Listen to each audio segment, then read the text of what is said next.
El título de la enseñanza está en sus pantallas: la cobertura de Dios. ¿Ustedes han oído ese término?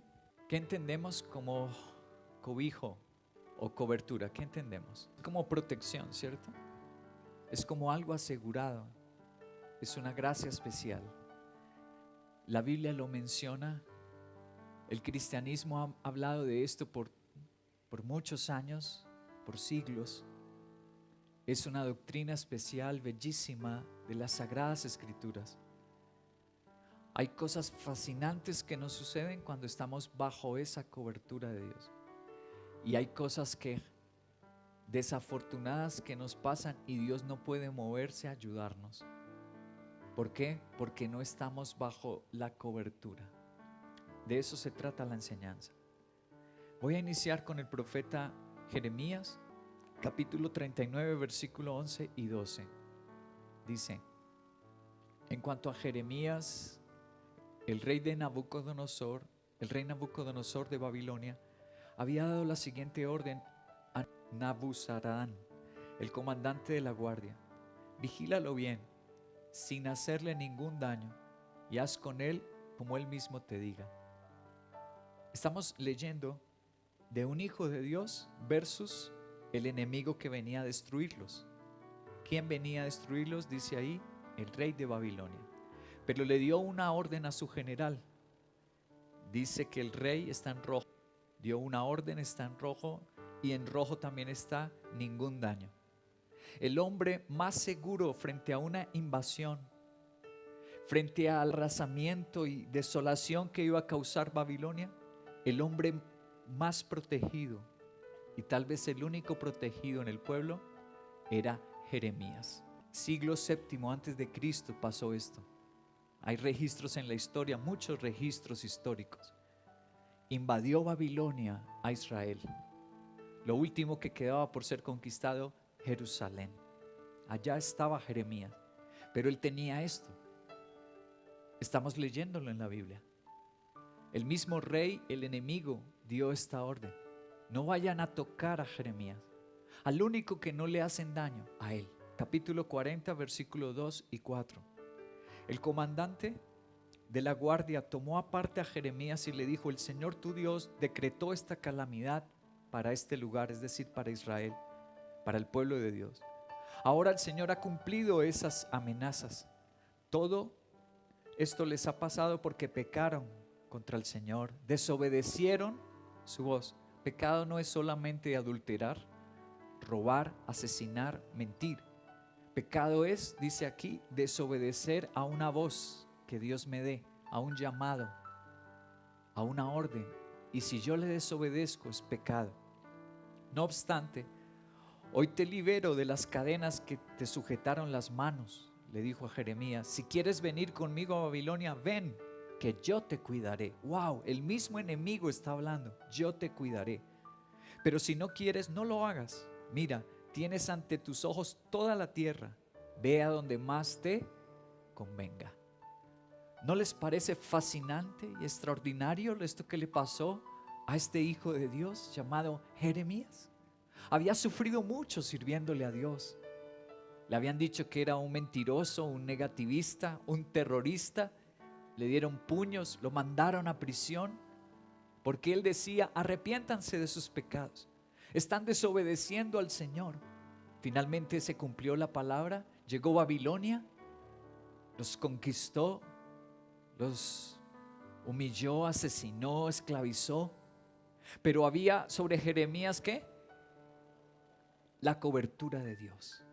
Y el mismo enemigo dice: yo te puedo alimentar, vivirás como un rey si quieres vivir a Babilonia. O si quieres, ve a cualquier lugar del mundo, porque Babilonia se había hecho una potencia mundial y el mundo conocido lo estaban dominando. Puedes ir a cualquier lugar. El único libre, el único protegido en medio de la catástrofe, Jeremías. ¿Qué tenía? La cobertura de Dios. Porque Jeremías no había desobedecido la voz.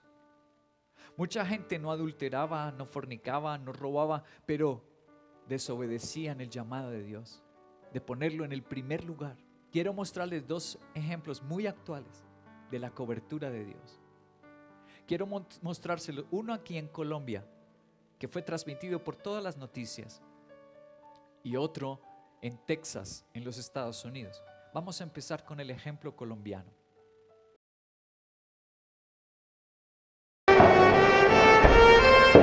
En el hospital de Mocoa empiezan a dar de alta a los primeros sobrevivientes de la tragedia.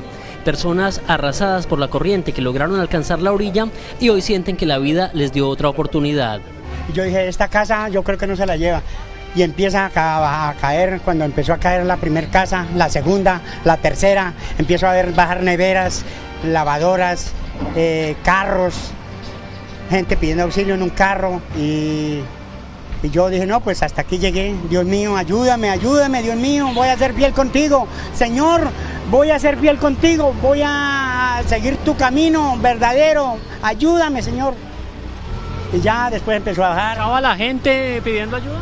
Sí, o sea, no, una muchacha ahí se movía las manos. Sin saber ellos lo que estaban, la noticia que ellos estaban transmitiendo, estoy en la casa donde ese señor dijo que empezó a pedirle, Dios, te seguiré tu camino verdadero si me ayudas. Y las casas de aquí hacia adelante, como dice la noticia ahí, están caídas. Aquí al lado también están caídas, pero esta casa no se cayó. Y él, sin saberlo, estaba aferrado a un lugar, a una iglesia cristiana. Mira el versículo que tienen, Mateo 18:20. Lo que dice Mateo 18:20 es, donde 2 o 3 se reúnan en mi nombre, yo voy a estar ahí. Así que siempre que nos aferramos a donde está Dios, Él jamás nos va a dejar caer. Y a este señor le salvó la vida, a su familia, aferrado sin saberlo, a gritarle a Dios en un lugar donde se hace oración y donde se busca a Dios. Es muy emocionante estar aquí y todos, por favor, aferrados a Dios, clamando a Dios y buscando a Dios. Él no nos dejará, aún en las peores circunstancias de nuestra vida. Él va a hacer un milagro. Muy bien, fue sorprendente. Recordemos esa tragedia, por favor. Mira, 2 portales de noticias. Muéstrame, hijo. Uno en España, El País. Otro en Colombia, El Tiempo. En El País, en el diario El País dice, dejó 330 muertos y 336 y más de 400 heridos. Y en El Tiempo dice más de 300 muertos hubo. ¿Eso en qué año fue? Dice ahí, 2017. ¿Ustedes recuerdan Mocoa, Putumayo? ¿Alguno fue? ¿Alguno ha ido?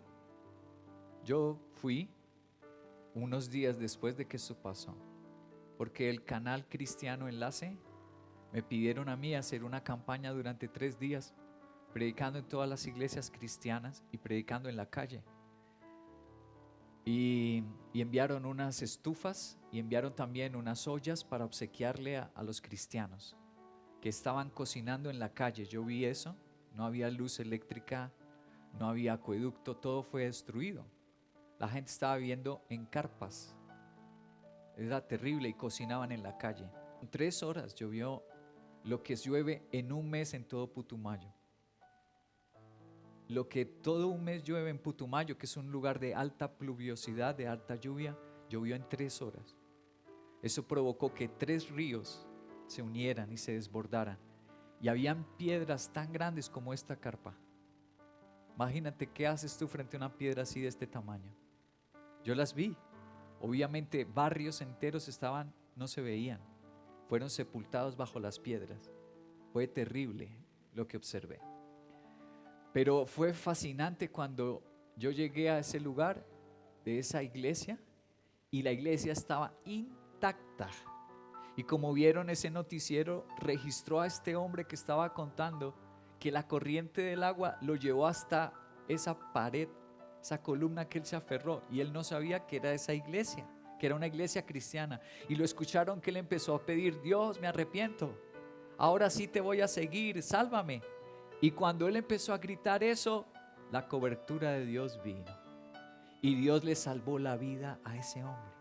Y eso observé en las iglesias. Quiero decirte, ninguna iglesia cristiana cayó.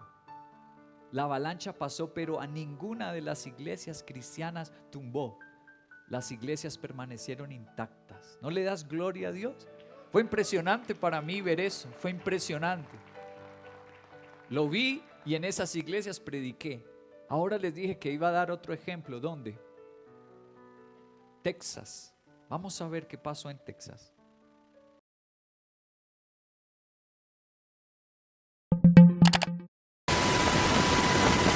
Ya son 46 las víctimas mortales que se ha cobrado Harvey en tan solo una semana cuando llegó a Texas.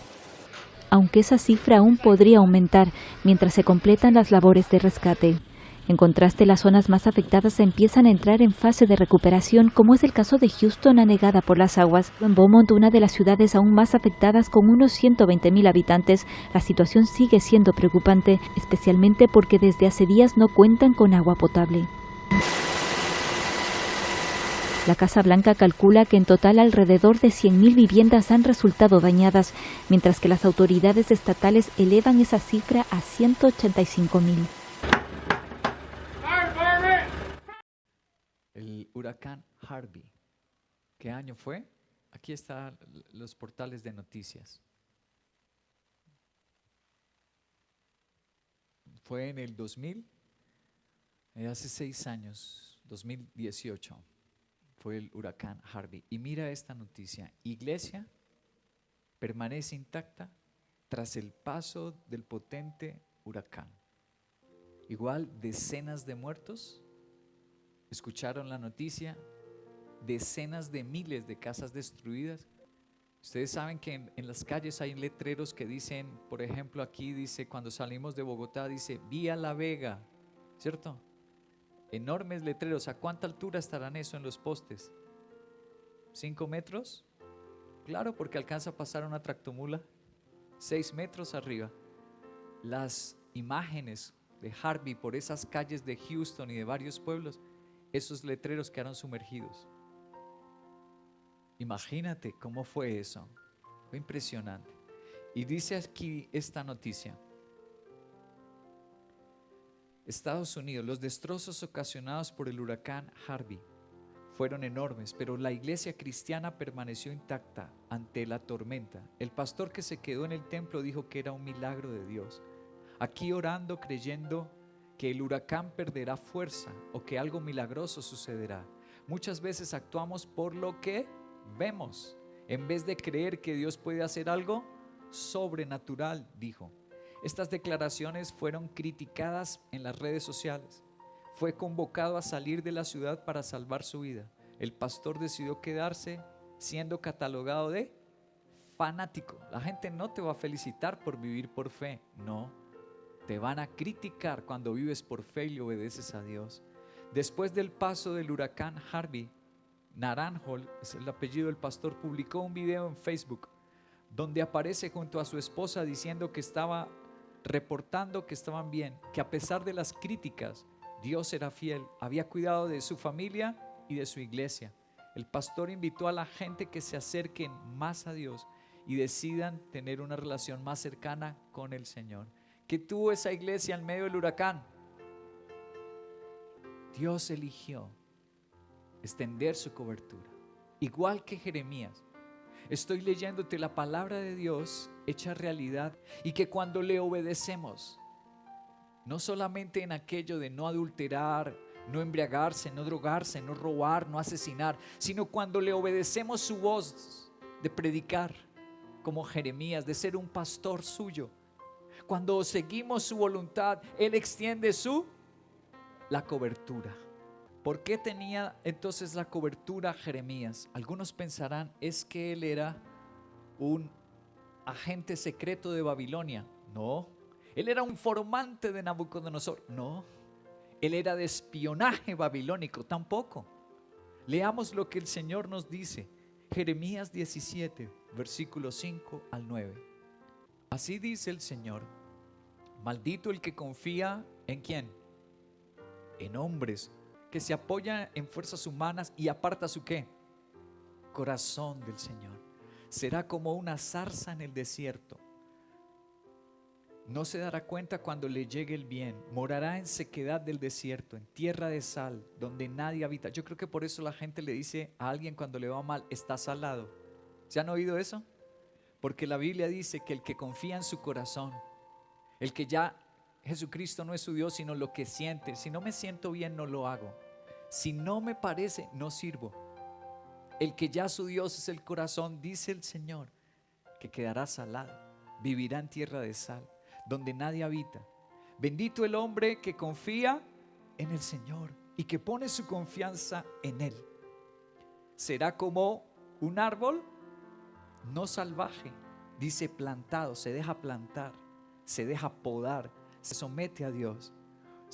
Junto al agua que extiende sus raíces hacia la corriente, no teme que llegue el calor y sus hojas están siempre verdes. En época de sequía no se angustia, nunca deja de dar fruto. Nada hay tan engañoso como el corazón, no tiene remedio. ¿Quién puede comprenderlo? La Biblia asegura que Jeremías tuvo la cobertura de Dios, no porque fuese un hombre con dones espirituales, no. Jeremías nunca dice la Biblia que haya resucitado a un muerto, sanado a un leproso, no fue por eso. Jeremías simplemente obedeció el llamado de Dios. Leamos el versículo 16. Pero yo no me he apresurado a abandonarte y dejar de ser tu pastor. Tampoco he deseado que venga el día de calamidad. Tú bien sabes lo que he dicho, pues lo dije en tu presencia. En rojo está la palabra no abandonarte y dejar. Quiero decirte que en tu vida cristiana, como en la mía, después de estos 30 años que ya tengo de vida cristiana, muchas veces he sido atacado para dejar la voluntad de Dios, dejar el llamado y el servicio a Dios muchas veces, ya sea por aflicciones personales o por aflicciones externas, por personas y presiones sociales y de la misma iglesia. Muchas veces he estado tentado a dejar, pero como Jeremías, Dios me ha ayudado a decir: no dejaré el llamado que tú me has hecho. Ayúdame, Señor, yo quiero seguirte, porque cuando la avalancha viene, ahí sí gemimos todos. Cuando la prueba viene, ahí sí no estamos dudando de ser pastor. Por el contrario, en el momento de la criba, en el momento de la prueba, todos decimos: Señor, haré lo que tú quieras, solo sácame de aquí. Haré lo que me pidas, solamente no me dejes morir, no me dejes en esta angustia. Ojalá nosotros reflexionemos hoy sobre este precioso tema y valoremos lo que Dios nos ofrece. Nos ofrece su protección, nos ofrece su cuidado. Jeremías no dice que él dejó un deporte, estaba tentado a dejar un deporte, no. A dejar un negocio, un emprendimiento, no, eso no le importa a Satanás. El mundo no te va a criticar por eso. ¿Sabes qué le importa? Que dejes la voluntad de Dios. Eso sí, no te has puesto a reflexionar: ¿por qué no dejo el trabajo? ¿Por qué no dejo de comer? ¿Por qué no dejo de aquellas cosas? Pero siempre en las tribulaciones dejo la iglesia, dejo el servicio al Señor. ¿Por qué no dejas lo demás? ¿Por qué no dejas de dormir y te pones a velar? ¿Por qué no dejas de comer y te pones a ayunar? ¿Por qué no dejas el trabajo y te dedicas a servirle al Señor? No, el ataque siempre es dejar la iglesia, dejar el servicio al Señor, porque tras de eso está Satanás. Ahora recuerde que si nosotros pasamos las pruebas, la Biblia dice a través del profeta Santiago: dichoso el que soporta la prueba. ¿Qué nos espera después de una prueba? Dicha. Como le pasó a este pastor en Texas, como le pasó a estas iglesias en Putumayo, Mocoa. Cuando nosotros pasamos la prueba de seguir al Señor y de no dejar las cosas del Señor y la voz del Señor, entonces Él ofrecerá su cobertura y yo terminaré dichoso. Cuando Satanás viene y me susurra al oído: Henry, ¿no estás cansado? Esto es injusto lo que te está pasando. Tú has hecho más que muchos, tú has sacrificado más que muchos. Satanás viene a decirme eso y yo le digo: mañana va a venir una prueba, mañana va a venir una inundación. ¿Y sabes quién es el único que puede cuidarme? Diablo mentiroso. No me va a proteger un empleo, no me van a proteger mis fuerzas. El único que me va a proteger es mi Señor, así que yo no lo dejaré. Podrás decírselo hoy después de este culto: yo no dejaré tu llamado, yo no dejaré tu voz, yo no dejaré tu voluntad, porque eres el único que me puede cuidar. El primer principio que deseo poner en sus corazones, que está en las Sagradas Escrituras, es este: obediencia a Dios concede una cobertura. La cobertura de Dios viene solo en obediencia a Dios. En el Génesis 4:14 dice: hoy me condenas al destierro y nunca más podré estar en tu presencia. Es la voz de Caín después de asesinar a su hermano Abel. Y estaba confundido y estaba mintiendo, porque la presencia de Dios quería acompañarlo. Dios quería perdonarlo, pero él está afectado por su pecado. Y él dice que no podrá estar en la presencia de Dios. Andaré por el mundo errante como un fugitivo, y cualquiera que me encuentre me matará. Les pregunto, ¿en los tiempos de Caín existía Facebook, Instagram? ¿Existía el diario El País o El Tiempo? ¿Por qué entonces él dice estas palabras? Mira otra vez el versículo, por favor. En rojo: cualquiera me matará. ¿Y eso de dónde le salió? Si nadie se dio cuenta del crimen, solo Dios se había dado cuenta. Eso sucedió en el campo. Cuando tú lees todo el capítulo 4, él llamó aparte a su hermano en el campo. Nadie se dio cuenta. Entonces él, ¿por qué dice que cualquiera lo matará? Escúchame bien. Los primeros humanos eran más conscientes de esto. Los que somos cristianos, nacidos de nuevo, los que somos siervos de Dios, sí nos volvemos sensibles a esto. ¿Qué? Que cuando yo desobedezco a Dios, ya no tengo cobertura. Escúchame, no habían periódicos, no había radio, no habían redes sociales, ningún humano se había dado cuenta del crimen, pero Caín sabe que está sin la protección de Dios. Cuando tú has nacido de nuevo, ya sientes que es estar con Él y que es estar sin Él. Cuando tú has nacido de nuevo y le sirves al Señor, lo sientes, que estás en desobediencia, que ya no tienes eso invisible que es la protección del Rey. Vamos a un capítulo antes, Génesis 3, versículo 7. En ese momento los ojos de ambos fueron abiertos. ¿De quién están hablando? De Adán y su esposa Eva. Y tomaron conciencia de su desnudez. Por eso, para cubrirse, entretejieron hojas de higuera. Dos palabras están en rojo: desnudez y cubrirse. ¿Cubrirse de quién? Es que no se habían visto ellos desnudos. Ya llevaban años conviviendo. Escúchenme bien esto. Lo que ellos están sintiendo y lo que la Biblia declara es que ellos fueron conscientes de que perdieron la cobertura de Dios y de alguna manera quieren abrigarse. Escúchame bien esto que leí de un teólogo precioso.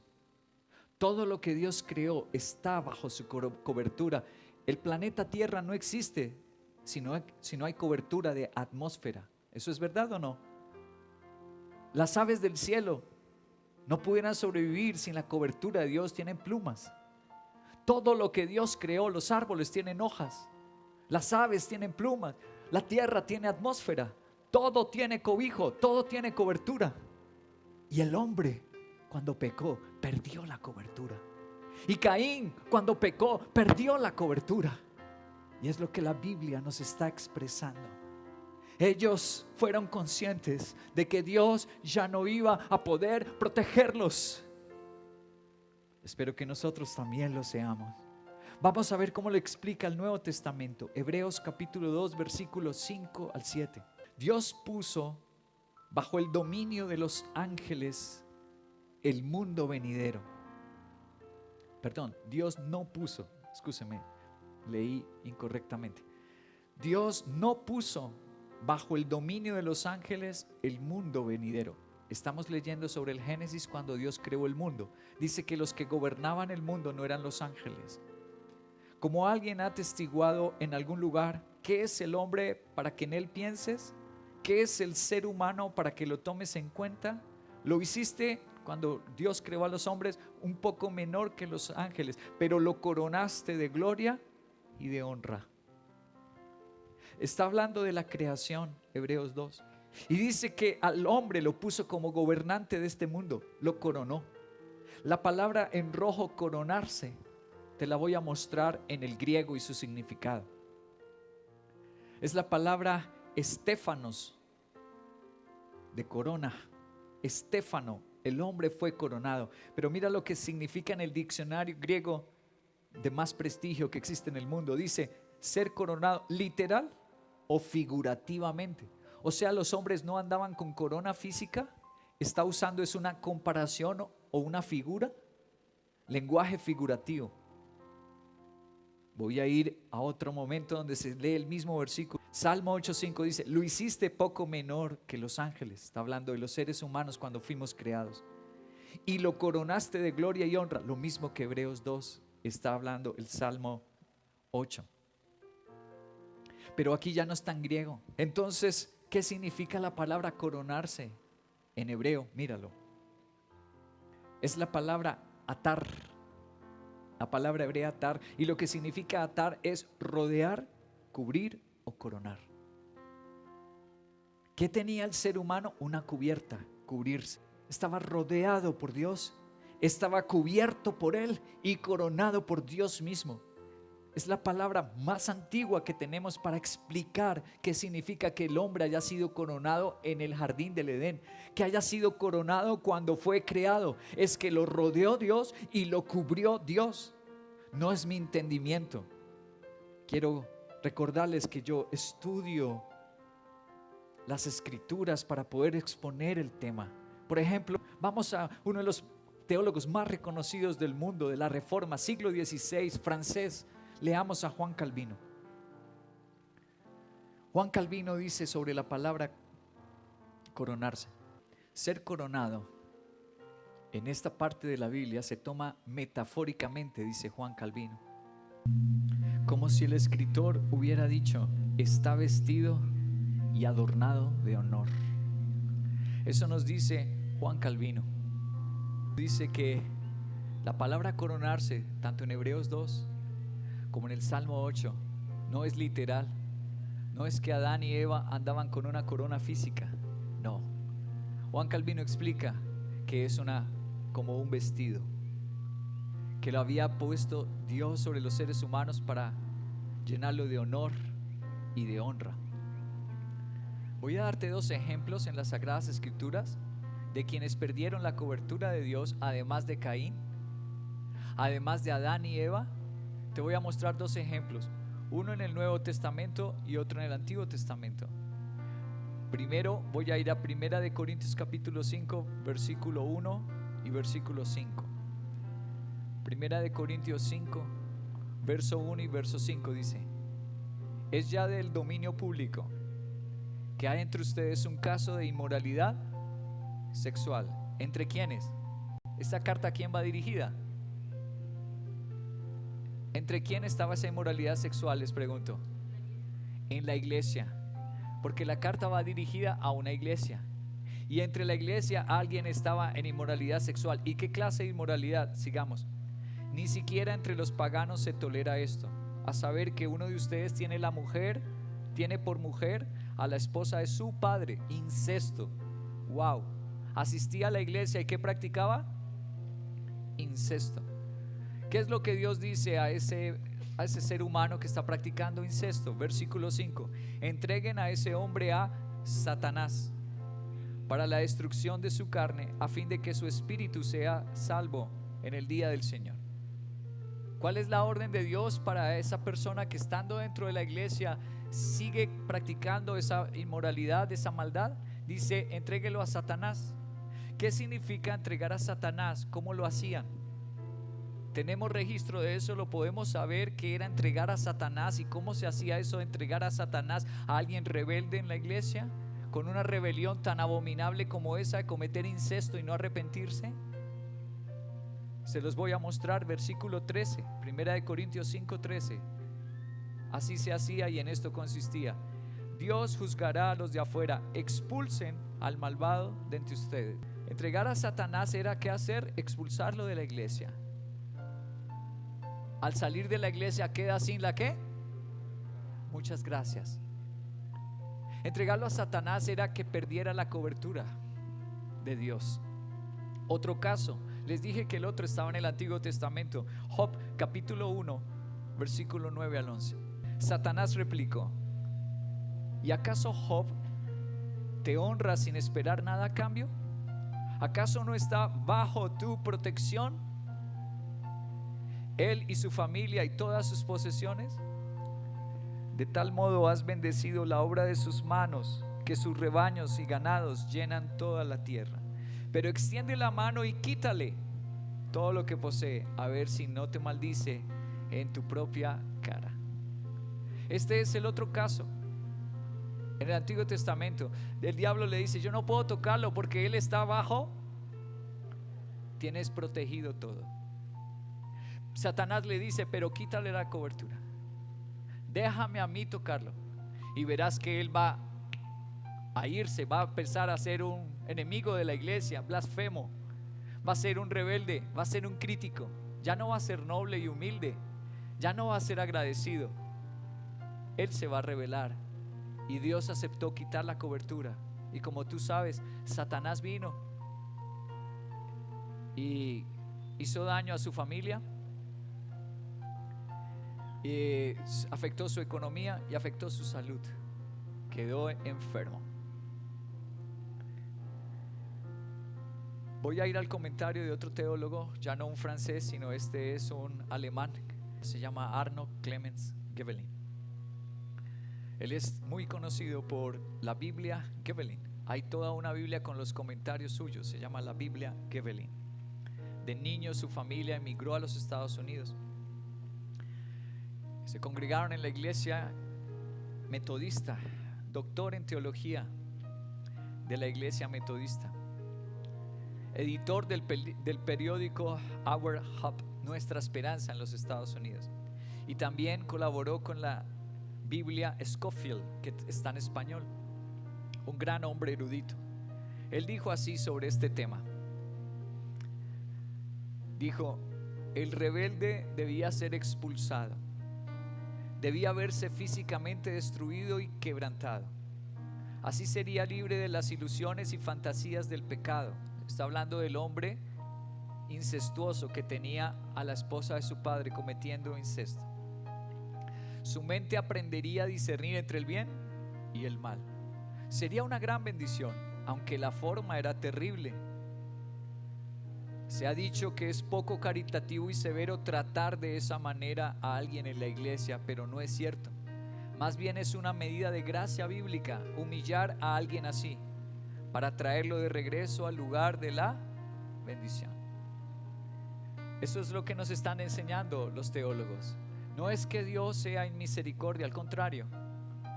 ¿Alguno tuvo la experiencia de llevar a sus hijos a vacunar, que lo inyectaran, y ver a sus hijos llorar? ¿No les rompió el corazón? Ustedes entregar su hijo en la mano de la enfermera que iba a aplicarlo, y cómo lo miraba a sus hijos desconcertados. Mi propio papá me va a entregar, mi propia mamá me va a entregar para sufrir este. ¿No vieron eso? Pero porque no tenían el entendimiento aún de que a través de esa vacuna ellos estaban salvando su vida si los atacara una enfermedad. Dios dice lo mismo. Dice: las personas se quejan, las personas dirán que es muy severo tratar a alguien así, pero es la corrección de Dios. Dejar que Satanás los toque, dejar que el enemigo les haga daño, es la corrección de Dios. ¿Para qué? Para que no se condenen, para que en vida se arrepientan. Entonces por eso Dios permite que el enemigo toque, que Satanás venga a tocar personas siendo cristianos. Sí. ¿Por qué? Lo estamos leyendo. Estamos leyendo. ¿Por qué? Porque Dios desea que nos arrepintamos. Dios desea salvar nuestras vidas. La disciplina de Dios, aunque duele, es benéfica, nos hace bien. Segundo principio, ya les dije que solo obedeciendo a Dios hay cobertura. Pero escúchame esto: solo en la congregación hay cobertura. Porque alguien pensará: yo estoy obedeciendo y oro en mi casa, yo estoy obedeciendo y no robo, no fumo, no mato. Escúchame bien: no hay cobertura de Dios sino solo dentro de la iglesia. Te lo voy a demostrar con la Biblia, por supuesto. Esto no es un pensamiento mío, es doctrina bíblica. Éxodo capítulo 12, versículo 21 y 23. Convocó entonces Moisés a todos los jefes israelitas y les dijo: vayan enseguida a su rebaño, escojan el está en rojo el cordero. Esto es símbolo de Jesucristo nuestro Señor y lo que Él venía a hacer. Por eso se le llama a Jesús el Cordero de Dios, que quita el pecado del mundo. Porque en el Antiguo Testamento mira lo que Dios ordenó a su pueblo para poderlo proteger, salvar, cobijarlo, darle cobertura. Traigan un cordero para sus respectivas familias y mátenlo para celebrar la Pascua. Tomen luego un manojo de ramas de hisopo, mójenlas en la sangre. ¿En qué debía mojarla? En la sangre. Por eso leemos en el Nuevo Testamento tantas veces que dice que la sangre de Jesús es la que nos limpia, que la sangre de Jesús es la que nos justifica. Estamos leyendo aquí que había que tomar la sangre, no el cuero, no los intestinos, no las patas, la sangre. Y la recogerán en vasijas. Unten la sangre. ¿Dónde la debían untar? Dintel y los postes de la puerta. Y no salgas, está en rojo, no salga ninguno de ustedes de su casa hasta la mañana siguiente. Cuando el Señor pase por el país para herir de muerte a los egipcios, verá la sangre en el dintel y los postes de la puerta. Pasará de largo por esa casa y no permitirá al Señor que el exterminador entre en esas casas de ustedes y los hiera. Wow. Si alguien salía de la casa, ¿qué le pasaba? Moriría. ¿Dónde estaba la protección de Dios? Solo en la casa. ¿Quiénes estaban dentro de la casa? La familia y otras familias, porque cuando tú lees el versículo 4 de ese mismo capítulo 4 dice: si la familia es muy pequeña, inviten a otra para compartir el cordero. Estaban dentro de la casa dando culto a Dios, colocando la sangre, y así estaba la cobertura de Dios. Si alguno decía: ay, se me olvidaron los fósforos, y salía, perdía. ¿Me estoy haciendo entender? Ay, pero no me despedí de mi novia, y se sale, pierde, moría. La cobertura de Dios solo estaba dentro de la casa. ¿Eso qué tiene que ver con el Nuevo Testamento? Se los voy a mostrar. Primera de Pedro capítulo 1 versículo 2. Según el conocimiento previo de Dios el Padre, mediante la obra santificadora del Espíritu Santo, está en mayúscula el Espíritu, para obedecer a Jesucristo y ser redimidos por su sangre. ¿Quién es redimido por su sangre según el Nuevo Testamento? Solo el que obedece a. Por eso está en rojo las dos frases. ¿Quién es redimido por la sangre de Jesús? Solo el que obedece a Jesucristo. Ustedes han oído a personas usar la sangre de Cristo como si fuera un mantra. ¿Qué es un mantra? Lo que usan las religiones orientales, como cantos repetitivos y repetitivos y repetitivos. Así hay gente que dice: la sangre de Cristo, la sangre de Cristo, y no se congregan. La sangre de Cristo, la sangre de Cristo, y no le sirven al Señor. Personas religiosas y respetuosas, porque la sangre de Jesús no funciona sino en los que obedecen al Señor Jesucristo. No son un agüero las cosas de Dios. El nombre de Dios no es un agüero, no es un mantra, ni la sangre suya. Es sagrada, es santa, y solo funciona, dice, que en los que obedecen a Jesucristo, dice Pedro. Ahora leamos primera carta de Juan capítulo 1 verso 7. Dice: pero si vivimos en la luz como Él, es decir, el Dios está en la luz, tenemos comunión unos con nosotros y la sangre de Jesucristo nos limpia. Juan dice que la sangre de Cristo limpia ¿a quiénes? A los que tienen comunión, viven en iglesia. Está en rojo, comunión unos con otros, la vida de iglesia. Y entonces sí, la sangre de Jesucristo nos limpia de todo pecado. ¿A quiénes? Comunión, obediencia al Señor. Lo mismo que Éxodo capítulo 12, solo el que obedeciera, solo el que estuviera dentro de la casa. El Nuevo Testamento dice eso. Ahora solo el que esté dentro de la Communio Sanctorum, la comunidad de los santos. Les llamaron así los teólogos, los primeros teólogos del cristianismo, Communio Sanctorum, los que están en comunión con los santos. Solo ahí funciona la sangre. El teólogo inglés del siglo XIX, Arthur Samuel Pick, lo pueden ver, es del siglo XIX, doctor en teología de la Universidad de Manchester y de la Universidad de Oxford. Su trabajo más conocido es el comentario que tiene de todos los libros. Aquí tenemos el de los Hechos de los Apóstoles, pero tiene de todos los libros de la Biblia. Mira lo que dijo con respecto a este tema. Cuanto más cerca estamos de Dios, más cerca, no lejos, sino más cerca es nuestra comunión entre nosotros con la iglesia. Y la sangre de Cristo nos limpia todo pecado. Lo mismo que estamos leyendo en Juan, que estamos leyendo en Pedro, que estamos leyendo en Éxodo 12, los teólogos, esto no es pensamiento mío. La teología sana cristiana lo sabe. Que la cobertura de Dios está dentro de la iglesia, que la cobertura de Dios está solo por obedecer. Por eso vino Nabucodonosor a Israel y Dios no protegió. ¿Por qué no protegió? Solo a Jeremías. Si tú eres el único que en obedecer en Misión Veracá, el día del desastre, tú serás librado.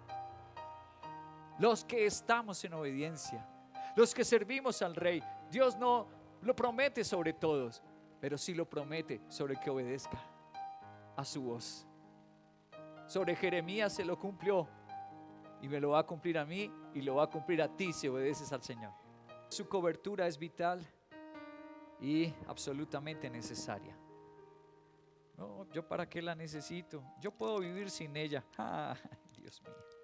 Ayer en el funeral, ¿sabes qué prediqué? Las últimas declaraciones de Piedad Córdoba, la senadora, y las declaraciones en 1988 del Premio Nobel de Literatura Gabriel García Márquez sobre la muerte. De eso hablé. Mostré la Biblia y mostré los ejemplos de la vida. La senadora Piedad Córdoba, cuando partió, tenía hijos, pero estuvo sola. Tenía un montón de empleados del cuerpo legislativo que la noche anterior habían estado hasta las 9 de la noche trabajando. Nadie la acompañó. Ella no sabía que iba a morir y tenía que rendirle cuentas a Dios. Tenía hermanos, no estaba con ellos sus hermanos, no estaba con ellos sus hijos. Gabriel García Márquez en su discurso en el año 1988 dijo: le tengo miedo a la muerte. Y es la única pregunta que siempre tiene respuesta. ¿Moriremos? Pues obvio, sí. La única pregunta, dijo Gabriel García Márquez, que siempre tiene respuesta, y le tengo miedo a ella. Ninguno iremos a ese momento. Y si nosotros estamos bajo la cobertura de Dios, Jesucristo dijo, es que no fue ni un apóstol, ni un profeta. Jesucristo dijo, 2 hombres murieron. Y uno, vinieron los ángeles y lo llevaron al cielo. Pero el otro, los demonios lo arrastraron al infierno. No hay más camino ni más opción. ¿Y cómo se garantiza eso? Por la sangre. Los que estamos bajo la sangre, lo leíste en Éxodo 12. ¿A quién no nos toca la maldición? ¿A quién no nos lleva la condenación? La sangre es el único remedio. ¿O es tú todavía crees que es por portarte bien? No, es que yo me porto, no mato, no robo. ¿Todavía crees eso? No hay ninguno que no haya cometido pecados. Todos pecamos. Ninguno podemos ser salvos por buenas acciones, porque todos tenemos también malas acciones, malos pensamientos, malos deseos. La salvación solo es por la sangre del Cordero. Solo el que la tenga, la sangre de Jesús. ¿Y cómo se obtiene? Ya lo leímos. En obediencia a Jesucristo, obedeciendo su palabra y en la comunión sanctorum. En la iglesia, el que esté afuera, no, yo nunca voy a la iglesia, yo me decepcioné de las iglesias, yo ya no sirvo, pero el rapto me está esperando. Eso no es verdad, es un engaño de Satanás, le engañó. Mateo capítulo 24, Jesucristo dijo, por aumentarse la maldad, el amor de muchos eso se está cumpliendo. Cuando Jesús habló de aumentarse la maldad, no hablaba del mundo, porque el mundo de Roma era más descarado que el mundo de hoy en el pecado. Jesús no dijo cuando aumente la maldad del mundo, no, es cuando aumente la maldad en la iglesia. Mucha gente dice que por ver cosas malas en la iglesia, pastores y siervos del Señor que deciden el homosexualismo, deciden el adulterio, deciden el suicidio, la gente dice, ya no creo en iglesias, ya no creo en personas. El amor tuyo se enfrió. Y Jesús concluye el versículo diciendo, solo el que persevere hasta el fin en la iglesia será. Querido, solo la palabra de Dios nos puede ayudar en esos momentos. No seguimos al hombre. Maldito el hombre que confía en el hombre. ¿Por qué nos congregamos? No es por el hombre, no es por un pastor, no. ¿Por qué nos congregamos? Mis ojos están puestos en el Señor. Yo le sirvo al Rey y Él me brinda su cobertura. Es por Dios que estoy aquí. Es por el Señor que tú debes seguir, continuar, por tus ojos puestos en Jesús. El Salmo capítulo 3 versículo 1 al 4 dice: muchos son, Señor, mis enemigos. Wow. Tenía no pocos, dice muchos el rey David. Muchos son los que se me oponen. Muchos los que aseguran Dios no lo va a salvar. Uy, qué amigos, ¿no? Con esos amigos, ¿para qué diablo? ¿Qué le decían a él? Eso le vino perverso. Dios no lo va a ayudar a usted, se lo merecía David. Mira, muchos le decían esas palabras. Pero tú, Señor, eres el escudo que me protegerá. David lo entendió. Yo tengo cobertura. Yo tengo un escudo. Tú eres mi gloria. Tú mantienes en alto mi cabeza. Clamo al Señor a voz en cuello y desde su monte santo. ¿Desde dónde? Yo no me congrego, pero el Señor me salva. No, Él dice que es en el monte donde Dios los llamó. Su iglesia que Él los llamó. Ahí le responderá Dios y lo protegerá. David era un rey ocupado con tantas cosas, leyes, economía, guerras, pero él dice que prefiere estar en el monte del Señor, porque sabe que ahí lo levantará Dios. Y tú sabes que cuando pecó adulterando y asesinando al esposo con la que adulteró, David lo que hace es ayunar y volverse a Dios. ¿Y Dios lo salvó o no lo salvó? ¿Lo perdonó o no lo perdonó? Sí, señores, el que se humilla al Señor y el que le es fiel obedeciéndole, Dios lo protege. Tenemos la cobertura los que obedecemos y no dejamos su llamado, no dejamos su voz y su servicio. Salmo 91, 1. El que habita el abrigo de su universidad y de su empresa. Ay, perdón, no dice así, me equivoqué. De su deporte y su gimnasio. Ay, tampoco dice eso. El que habita el abrigo de ¿quién? Wow. Es palabra de Dios, altísimo. Descansará a la sombra. Wow, es que la Biblia está llena de estas referencias. Por tiempo yo solo te traje unas, apenas como 10. Pero está llena la Biblia de referencias. Que Dios tiene una cobertura. Dios quiere su sombra extenderla sobre ti. Protegerte y guarecerte de toda dificultad, peligro, adversidad. Por eso sí vale la pena ser fiel al Señor. Termino con una historia que este año están haciéndole en Escocia. Es un boom este año. Están haciendo película nueva. Están haciendo un montón de eventos nacionales por un héroe escocés. ¿Quién es este héroe escocés? Un cristiano que entendió la cobertura. Se los voy a mostrar. Basada en hechos reales ocurridos en la Segunda Guerra Mundial, y cuenta la increíble historia de Eric Liddell, héroe de guerra en su madurez y atleta olímpico en su juventud, cuyas hazañas deportivas fueron ya contadas en Carros de Fuego, ganadora de 4 Oscar, incluido el de Mejor Película del Año. Alteza, permítame presentarle al señor Eric Liddell. Eric Liddell era el velocista que en esta película se negaba a correr en domingo, y aquí fue encarnado por el actor escocés Ian Charleson. Pero en la película de hoy, Liddell tiene el rostro del mucho más famoso Joseph Fiennes, que el auténtico Eric Liddell tenía una estrecha relación con el Extremo Oriente, empezando por el hecho de que nació en China. Cuando estábamos en China, mi padre siempre hablaba con entusiasmo de su pequeña casa en la cañada. Eric era hijo de misioneros escoceses en China, y él mismo vivió en China hasta los 6 años de edad, momento en que fue enviado a Gran Bretaña por sus padres para estudiar en un colegio interno de Londres, y prosiguió sus estudios en la escocesa Universidad de Edimburgo, donde se formó en ciencias exactas sin dejar de cultivar su increíble talento natural para el deporte. Al lado izquierdo de su pantalla es la página de los Juegos Olímpicos, la página oficial de los Olímpicos. traducida al español, dice: Eric Liddell gana 400 metros en atletismo en los Juegos Olímpicos de París en 1924. Por eso el homenaje en toda Escocia se cumplen 100 años este año. Y en toda parte del país están haciendo un homenaje a su héroe, el único escocés que ha logrado esto. El lado derecho tenemos una página secular de deporte que dice así: nunca corro en domingo. Eric Liddell, que inspiró el film Carros de Fuego, esa fue una de las películas que han hecho de él, se llama así, Carros de Fuego, no participó en la final de los 100 metros de París en el año 1924 por sus creencias religiosas. Periódicos ingleses ya publicaban la palabra traidor como muestra de la ignorancia a la inquebrantable fe de Eric Liddell. ¿Por qué no corrió los 100 metros? Porque era domingo. ¿Y por qué no corrió el domingo?